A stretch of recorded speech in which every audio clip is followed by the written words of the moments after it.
नमस्कार, VTV news के इस बुलेटिन में आपके साथ मैं हूं स्वाति। शहर से जुड़ी खबरों को देखेंगे विस्तार से, लेकिन सबसे पहले एक नजर डालते हैं हेडलाइंस पर। जिला निगरानी समिति की बैठक में उठा पीएम आवास योजना एवं आयुष्मान योजना की बदहाली का मामला। जनप्रतिनिधियों ने अधिकारियों से किए सवाल जवाब। और 27 फरवरी को सभी सरकारी हॉस्पिटल्स के रेडियोग्राफर रहेंगे सामूहिक अवकाश पर। रेडियोग्राफर संघ ने किया आंदोलन का ऐलान। प्रभावित हो सकती हैं स्वास्थ्य सेवाएं। 10 करोड़ 16 लाख रुपए की लागत से पुलिस कर्मियों के लिए बनी मल्टी स्टोरी बिल्डिंग। कैंट विधायक अशोक रूहानी ने एडीजी उमेश जोंगा और अन्य पुलिस अधिकारियों की उपस्थिति में सिविल लाइन में 56 आवासों का किया लोकार्पण। नई राष्ट्रीय शिक्षा नीति को लेकर एक वर्कशॉप का आयोजन मानस भवन में हुआ, जिसमें उच्च शिक्षा मंत्री डॉक्टर मोहन यादव ने युवाओं से सीधा संवाद करके उनके सवालों का जवाब दिया। जल्द ही लागू होने वाली युवा नीति पर भी विचार विमर्श हुआ।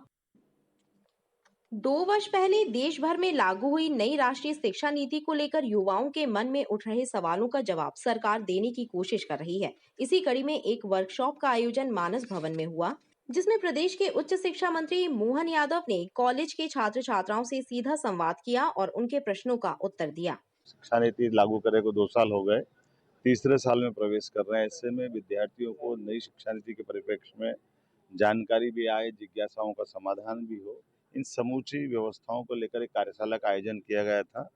और मुझे इस बात की प्रसन्नता है कि लगभग 27 छात्रों से हमने संवाद किया है, जिसमें विद्यार्थियों की जिज्ञासा का समाधान भी किया है। चूँकि दुनिया का सबसे युवा देश अगर कहीं है तो भारत है। ऐसे में हमारी जवाबदारी बन जाती है कि हम अपने युवाओं को समग्र रूप से तैयार करें और विश्वविद्यालय महाविद्यालय इसमें अपनी सार्थक भूमिका अदा करें। उस नाते से मैं शिक्षा नीति को एग्जीक्यूशन को लेकर के भी चिंतित रहता हूं और ये सभी संभागों की कार्यशाला आयोजित की रही है। इसी में आज जबलपुर की कार्यशाला में सम्मिलित हुआ। जल्द ही मध्य प्रदेश में नई युवा नीति लागू होने वाली है, इस पर भी चर्चा की गई। उच्च शिक्षा मंत्री ने करीब 27 विद्यार्थियों से संवाद कर उनकी जिज्ञासा शांत की। कंपाउंडिंग इफेक्ट आदि जैसी चीजें भी हमारे परीक्षा के और पढ़ाई के कोर्स में ऐड की जाए। इस रूप में करना चाहते हैं जिससे हमारा जो समग्र रूप से पढ़ाई की जो कल्पना है वो 4 साल में डिग्री। कलेक्ट्रेट में आयोजित सड़क सुरक्षा समिति की बैठक में शहर की यातायात व्यवस्था को दुरुस्त करने गहन विचार विमर्श हुआ। सड़कों के ब्लैक स्पॉट पहचान कर उनके सुधार कार्य कराने का निर्णय लिया गया। जिला सड़क सुरक्षा समिति की बैठक का आयोजन कलेक्ट्रेट में हुआ। इस बैठक में आंकड़ों की निगरानी पर चर्चा हुई। साथ ही सड़क दुर्घटनाओं के कारणों को पहचान कर उनका समाधान करने के निर्देश अधिकारियों को दिए गए। बैठक में ऑटो रिक्शा संचालन और नियमन एवं सड़क और फुटपाथ पर काबिज अतिक्रमणों को हटाने पर भी विचार विमर्श किया गया। जनप्रतिनिधियों ने सड़कों के ब्लैक स्पॉट पहचान कर उनका सुधार कराने पर भी बल दिया। सड़क सुरक्षा को लेकर भी बहुत महत्वपूर्ण चर्चा हुई है। उसमें ऐसे जो ब्लैक स्पॉट्स हैं, जहां जो पिछले कई वर्षों से बने हुए हैं और जहां अधिक दुर्घटनाएं होती हैं, मृत्यु होती हैं, उनको दूर करने के लिए जो आवश्यक कदम उठाए जाना चाहिए वो भी आज चर्चा में हमारे रहे हैं। उन पर शीघ्र ही एक रिपोर्ट तैयार होगी और उसके आधार पर वहां पर ऐसे वो सभी कार्य किए जाएंगे जिनसे उन दुर्घटनाओं को रोका जाए और उसमें जन जागरण के कार्यक्रम भी शामिल हैं। यातायात अगर ठीक करते हैं तो एक्सीडेंट भी कम होंगे और मृत्यु भी कम होंगी। उसको लेकर जो हमारी नैरो गेज वाला मामला है, नैरो गेज जो रेलवे के पास थी, अब वो हमारे पास आना चाहिए। उसका तरीका कोई भी हो, चाहे ज़मीन की अदली बदली हो, चाहे उसके कागज़ देखे जाएं, मिला जुलाकर वहाँ पर एक सड़क अगर छोटी लाइन के वहाँ से लेकर गौरी घाट तक बनाई जाती है तो हमारा शहर यातायात को लेकर काफ़ी कुछ निश्चिंत हो सकता है। उसका भी प्रस्ताव मैंने वहाँ पर रखा, उस पर भी चर्चा की गई। सड़क सुरक्षा समिति की बैठक में कलेक्टर सौरभ कुमार सुमन सहित कई आला अफसर मौजूद रहे। जबलपुर जिले में प्रधानमंत्री आवास योजना बदहाल है और आयुष्मान कार्ड का लाभ वास्तविक हितग्राहियों को नहीं मिल पा रहा है। यह मामला जिला विकास समन्वय और निगरानी समिति की बैठक में उठा तो अधिकारियों को ध्यान देने के निर्देश दिए गए। कलेक्ट्रेट में जिला विकास समन्वय और निगरानी समिति की बैठक का आयोजन हुआ। इस बैठक में शासकीय योजनाओं के क्रियान्वयन पर चर्चा की गई। वहीं जनप्रतिनिधियों ने जनता की परेशानियों को बैठक में रखा। सबसे ज्यादा शिकायतें प्रधानमंत्री आवास योजना एवं आयुष्मान कार्ड को लेकर की गई।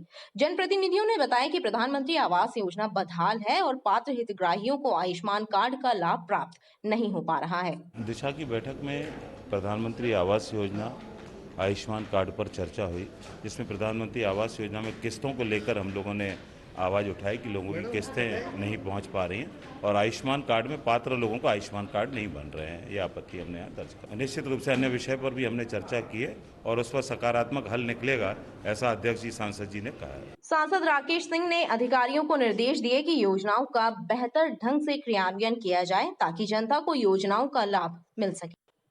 प्रदेश के उच्च शिक्षा मंत्री मोहन यादव का अल्प प्रवास पर जबलपुर आगमन हुआ। उच्च शिक्षा मंत्री ने सर्किट हाउस में पार्टी नेताओं और कार्यकर्ताओं से भेंट की। इस दौरान उन्होंने मीडिया से चर्चा करते हुए कहा कि भाजपा की विकास यात्राओं के जरिए आम लोगों की समस्याओं का निराकरण हो रहा है। उन्होंने कई विधानसभा क्षेत्रों में विकास यात्रा की तारीखें बढ़ाने की भी बात कही।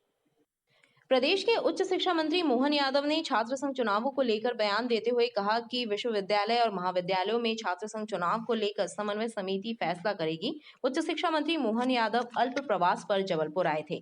सर्किट हाउस में उन्होंने मीडिया से चर्चा करते हुए भाजपा की विकास यात्रा को लेकर कहा कि विकास यात्राओं के जरिए आम लोगों की समस्याओं का निराकरण हो रहा है। साथ ही जरूरतमंदों को सरकारी योजनाओं का लाभ दिलाने में भी विकास यात्रा अहम साबित हो रही है।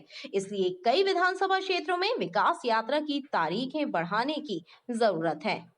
मुझे इस बात की प्रसन्नता है, यशस्वी मुख्यमंत्री माननीय शिवराज सिंह जी चौहान और हमारे संगठन ने जो विधायकों की दृष्टि से विकास के कामों के लिए विकास यात्रा का जो प्लान बनाया था, पूरे प्रदेश में इसको तय कर लिया था कि 5 से 25 तक करेंगे। लेकिन जिस ढंग से प्रतिसाद मिल रहा है, उम्मीद कर रहा हूं कि जिस ढंग से जनता ने ये रिकॉर्ड बनाया है और ये इसका निश्चित रूप से लोकतंत्र भी मजबूत दिखाई देगा, शासन की व्यवस्था में भी इसका लाभ मिलेगा और आने वाले समय में जो चुनाव के पूर्व का भी समय है, जनता के हित में इसका भी सदुपयोग करेंगे। सर्किट हाउस में उच्च शिक्षा मंत्री ने पार्टी नेताओं और कार्यकर्ताओं से भी मुलाकात की। सिविल लाइन क्षेत्र में मुख्यमंत्री पुलिस आवास योजना के तहत बनाए जा रहे 112 आरक्षक आवास गृहों में से बनकर तैयार हुए 56 आवास गृहों का लोकार्पण समारोह आयोजित हुआ। इस अवसर पर विधायक अशोक रोहानी ने एडीजी उमेश जोंगा, डीआईजी आरआरएस परिहार और एसपी सिद्धार्थ बहुगुणा की मौजूदगी में 56 आवासों की मल्टी स्टोरी बिल्डिंग का लोकार्पण किया। सिविल लाइन के पौष इलाके में पुलिस विभाग में पदस्थ आरक्षकों, प्रधान आरक्षकों के लिए 112 आवासों का निर्माण किया जा रहा है। इन आवासों में से 56 आवास बनकर तैयार हो गए हैं। कैंट क्षेत्र के विधायक अशोक रोहानी ने एडीजी उमेश जोंगा और अन्य पुलिस अधिकारियों की मौजूदगी में इन आवासों का लोकार्पण किया। इस अवसर पर विधायक अशोक रोहानी और एडीजी उमेश जोंगा ने कहा कि सर्व सुविधा युक्त इन आवासों में पुलिसकर्मी अपने परिवार सहित निवास करेंगे। मैं सभी को शुभकामनाएं देता हूं, विशेष रूप से आईजी साहब, डीआईजी साहब और एसपी साहब इस बात की चिंता करते हैं। हमने पहले भी इसके पूर्व एसएफ में भी इसके लोकार्पण किए, माननीय गृह मंत्री जी ने किए हैं और मैं इस बात को मानता हूं कि उनके परिवार की विशेष चिंता होना चाहिए। जो 24 घंटे ड्यूटी पे तैनात रहने वाले लोग, पुलिस के कर्मी और पुलिस के अधिकारियों ने जो सुरक्षा की दृष्टि से लोगों की सुरक्षा का काम किया है, उनके लिए ऐसे मकान बनकर जो वास्तव में लग्जरी भी हैं और मुझे देखकर बहुत अच्छा लग रहा है कि इनकी क्वालिटी इसमें रहेंगी तो निश्चित रूप से इनका भविष्य उज्ज्वल होगा। मैं शुभकामनाएं देता हूँ। ये 3rd फेज़ का जो कंस्ट्रक्शन हुआ है शासन द्वारा पुलिस कर्मचारियों के लिए एमपी पुलिस हाउसिंग बोर्ड द्वारा बनाया गया था कि क्वार्टर्स बहुत अच्छे बने हुए हैं और क्योंकि कर्मचारी ऑलमोस्ट उनका ड्यूटी आवर्स लंबा रहता है तो उनके परिवार के लिए सुरक्षा भी रहेगा। यहाँ सिटी के अंदर है और अच्छी गुणवत्ता से बना हुआ है। ये बहुत हर्ष का विषय है कि आज हम लोग इसका इनॉग्रेशन किए। इन आवासों का निर्माण पुलिस हाउसिंग कॉर्पोरेशन के द्वारा किया जा रहा है। खास बात यह है कि उच्च गुणवत्ता के साथ मल्टी स्टोरी बिल्डिंग की तर्ज पर आवास बनाए गए हैं। इन 56 आवासों के निर्माण पर 10 करोड़ 16 लाख रुपए खर्च हुए हैं। जल्द ही आरक्षकों और प्रधान आरक्षकों को इन आवासों का आवंटन विभाग द्वारा किया जाएगा। अपनी विभिन्न मांगों को लेकर प्रदेश के वकीलों ने शुक्रवार को अदालतों में काम न करने का निर्णय लिया था। स्टेट बार काउंसिल ने इसके लिए सूचना भी जारी की थी, लेकिन शुक्रवार की सुबह स्टेट बार काउंसिल ने प्रतिवाद दिवस का आह्वान वापस ले लिया और वकीलों को काम पर वापस लौटने की सूचना पत्र के माध्यम से दी। लेकिन जबलपुर जिला अदालत में वकील अपनी मांगों को लेकर प्रतिवाद दिवस मनाने के लिए अड़े रहे और जिला अदालत में वकीलों ने पैरवी नहीं की। अधिवक्ताओं की विभिन्न मांगों को लेकर स्टेट बार काउंसिल के आह्वान पर शुक्रवार को प्रदेश के वकीलों ने अदालतों में काम न करने का निर्णय लिया था, लेकिन शुक्रवार की सुबह स्टेट बार काउंसिल के द्वारा पत्र जारी कर प्रतिवाद दिवस का आह्वान वापस लेते हुए अधिवक्ताओं से अदालतों में हाजिर होने और पैरवी करने की अपील की गई। स्टेट बार काउंसिल के उपाध्यक्ष RK सिंह सैनी ने बताया कि स्टेट बार काउंसिल के द्वारा प्रतिवाद दिवस मनाने के आह्वान को वापस लिया गया है। देखो, स्टेट बार काउंसिल ने आज पूरे मध्य प्रदेश में हड़ताल रखी थी कि कोई भी वकील काम नहीं करेगा, परंतु आज अचानक चेयरमैन का एक लेटर आ गया चीफ साहब को कि चीफ साहब ने जो मांगे रखी थी बार काउंसिल ने वो मान ली हैं और जल्दी उस पर कार्रवाई होगी, जिसके लिए आज चेयरमैन साहब ने अपनी हड़ताल वापस ले ली। वहीं स्टेट बार काउंसिल के आह्वान के बाद भी जिला अदालत में अधिवक्ताओं ने पैरवी नहीं की। जिला अधिवक्ता संघ के सचिव राजेश तिवारी ने बताया कि वकीलों और न्यायिक अधिकारियों के बीच कुछ समस्याएं हैं और इन समस्याओं को लेकर अधिवक्ता प्रतिवाद दिवस मना रहे हैं। जब तक इन समस्याओं के निराकरण पर ठोस कार्यवाही नहीं होगी, एक दिन का उनका प्रतिवाद दिवस जारी रहेगा। अधिवक्ताओं को होने वाली व्यावसायिक एवं व्यवहारिक कठिनाइयों को लेकर राज्य अधिवक्ता परिषद ने आज एक दिवसीय कार्य से विरत रहने का प्रस्ताव पूरे प्रदेश में पारित किया।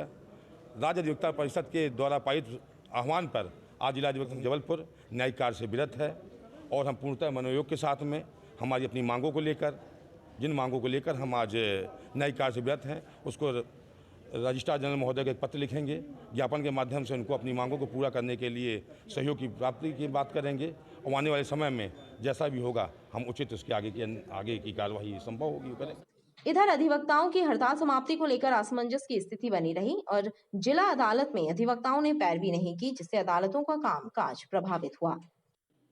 घंटाघर के पास कब्रिस्तान की जमीन पर अतिक्रमण की शिकायत पर नगर निगम की टीम ने कार्यवाही की। कार्यवाही के दौरान अवैध निर्माण हटाया गया। कार्यवाही से क्षेत्र में हड़कंप मचा रहा।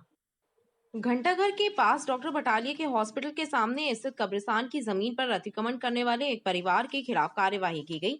भारी पुलिस बल की मौजूदगी में मकान के अवैध हिस्से को तोड़ा गया। कुछ लोगों ने कार्यवाही रुकवाने का प्रयास भी किया, जिसके चलते गहमा-गहमी मची रही। नहीं हुआ, दिखाइए हमको कौन सा नोटिस दिया आपने? नहीं मिला सर, नोटिस नहीं मिला हमको सर, नोटिस नहीं मिला सर। शाहरुख जाफरी के द्वारा शिकायत की गई थी कि इनके द्वारा बालकनी और दरवाज़ा कब्रिस्तान की जगह पर खोल दिया गया था, जो भवन शाखा में सही जांच में पाया गया कि इनका इंफराज निर्माण है, उसको हटाने की कार्रवाई आयुक्त महोदय के निर्देशन में और की जा रही है। अतिक्रमण विरोधी कार्यवाही के चलते क्षेत्र में हड़कंप मचा रहा। मौसम और तापमान में हो रहे बदलाव के चलते एक तरफ सर्दी जुकाम और बुखार से पीड़ित मरीजों की संख्या बढ़ रही है, तो वहीं पीलिया और टाइफाइड का प्रकोप भी बढ़ रहा है। जिला अस्पताल की OPD में रोजाना 250 से ज्यादा मरीज इलाज के लिए आ रहे हैं। मौसम में हो रहा बदलाव लोगों के स्वास्थ्य को प्रभावित कर रहा है। एक तरफ तो सर्दी जुकाम, खांसी और बुखार के मरीज बढ़ रहे हैं, तो वहीं दूसरी ओर पीलिया और टाइफाइड की बीमारी भी लोगों को अपनी चपेट में ले रही है। जिला अस्पताल की OPD में पहुंचने वाले 80% मरीज गले में दर्द, सर्दी और बुखार से पीड़ित हैं। चिकित्सकों के अनुसार तापमान में लगातार हो रहा बदलाव इन बीमारियों का सबसे बड़ा कारण है। ऐसे में थोड़ी सावधानी रखकर इनसे बचा जा सकता है। हालांकि इन दिनों हो रहे सर्दी जुकाम को ठीक होने में भी वक्त लग रहा है। तो मौसम तो बदल रहा है, लेकिन वायरल के पेशेंट, वायरल फीवर के पेशेंट अभी सर्दी, खांसी, बुखार के बढ़ रहे हैं, है ना। दूसरी बात है, ये जॉन्डिस के पेशेंट बहुत बढ़ रहे हैं। अभी मच्छर भी बढ़ेंगे तो मलेरिया के पेशेंट भी बढ़ सकते हैं। तो ध्यान ये रखना है कि अपने को रखी हुई चीज़ें जल्दी ख़राब होती हैं गर्मी में, तो उसमें रखी हुई चीज़ों को फ्रिज में रखें या रखी हुई को ना खाएं। तुरंत ताज़ा खाना बना के खाएं और ठंड से बचें। और जैसी सर्दी जुकाम होता है तो तुरंत डॉक्टर से संपर्क करें। वार्ड में 4-5 पेशेंट पीलिया के भर्ती ही रह रहे हैं, जो कि नॉर्मल नहीं रहते, रूटीन में नहीं रहते हैं। और ऐसे ही इसी तरह से जॉन्डिस, पीलिया, आपके टाइफाइड के मरीज भी आ रहे हैं। और सर्दी खांसी के पेशेंट तो OPDs में आ रहे हैं, क्योंकि उनको ज़्यादा ज़रूरत भर्ती की नहीं पड़ रही है, लेकिन पहले से ज़्यादा आ रहे हैं। जिला अस्पताल की OPD में जहां मरीजों की संख्या बढ़ रही है, तो वहीं रोजाना पीलिया और टाइफाइड के मरीज अस्पताल के वार्ड में भर्ती किए जा रहे हैं। स्थिति यह है कि सर्दी वायरल का प्रकोप घर घर में देखने को मिल रहा है। मध्य प्रदेश के सभी शासकीय हॉस्पिटल्स में कार्यरत रेडियोग्राफर 27 फरवरी को सामूहिक अवकाश लेंगे। रेडियोग्राफरों का कहना है कि वेतनमान, पदोन्नति प्रक्रिया में सुधार एवं रेडिएशन जोखिम भत्ता दिए जाने जैसी जायज मांगे वर्षों से लंबित है, लेकिन सरकार ध्यान नहीं दे रही। प्रगतिशील रेडियोग्राफर संघ ने ऐलान किया है कि 27 फरवरी को मध्य प्रदेश के सरकारी अस्पतालों में कार्यरत 500 से ज्यादा रेडियोग्राफर सामूहिक अवकाश पर रहेंगे। उनके द्वारा किए जा रहे चरणबद्ध आंदोलन के तहत यह निर्णय लिया गया है। रेडियोग्राफर अपनी 11 सूत्री मांगों को लेकर आंदोलन कर रहे हैं, लेकिन सरकार ध्यान नहीं दे रही। वेतनमान और पदोन्नति प्रक्रिया में सुधार एवं रेडिएशन जोखिम भत्ता बढ़ाने की मांग प्रमुख है। क्योंकि ये सामूहिक अवकाश जबलपुर में ही नहीं होगा, अपितु पूरे मध्य प्रदेश के रेडियोग्राफर भी हमारे जो प्रगतिशील रेडियोग्राफर संघ है उसके तत्वाधान में सभी कोई सामूहिक अवकाश पे जाएंगे। उस पर हमारी मांगे ये रही हैं कि पहले तो जो हमारा ग्रेड पे है जो 4200 किया जाए, जो प्रमोशन चैनल है सीनियर रेडियोग्राफर से ऊपर के जो प्रमोशन चैनल है वो प्रमोशन चैनल दिए जाएँ, और तीसरे हमारा जो जोखिम भत्ता है उसको दिया जाए। रेडिएशन जोखिम भत्ता वह भत्ता होता है तो किसी रेडियोग्राफर को तब दिया जाता है जब वो रेडिएशन के क्षेत्र में काम कर रहा होता है। तो वो सन 94 से लेके 2023 तक मात्र 50 रुपये निर्धारित किया गया हुआ है, और हमारी सरकार से यही मांग है कि उसको आप जो है वो गुणोत्तर बढ़ोतरी करके हमको प्रदान करें। हमारी 11 सूत्री मांगे हैं। 11 सूत्री मांगों में हमारे ग्रेड पे प्रमोशन चैनल और जो जोखिम भत्ता मुख्य मांगे हैं, जिनको लेकर हम आंदोलित हो रहे हैं। एक दिवसीय सामूहिक अवकाश पर जा रहे हैं। अगर इसके बाद भी हमारी मांगें नहीं मानी जाती हैं तो हम 15 मार्च से हम लोग अनिश्चितकालीन हड़ताल पर जाएंगे।